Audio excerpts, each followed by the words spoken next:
Hey guys, this is Aaron from Safe and Sound. I want to take you through some of the most common audio upgrades we offer here at the store.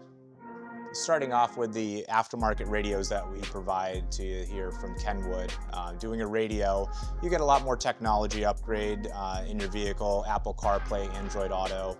Pairing that with 4 speakers is definitely going to change that whole sound signature for your listening experience. Going into the second biggest upgrade that we offer would be a subwoofer and an amplifier.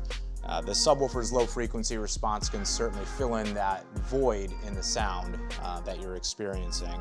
So giving you some nice bass response can kind of complement the mids and high range frequency. And then the last thing we like to offer along with amplification would be a signal processor, or DSP.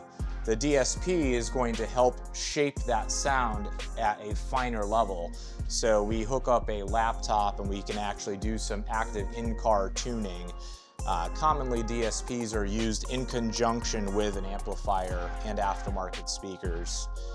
The DSP really allows you to go in and get that sound that you're looking for instead of a one-size-fits-all solution.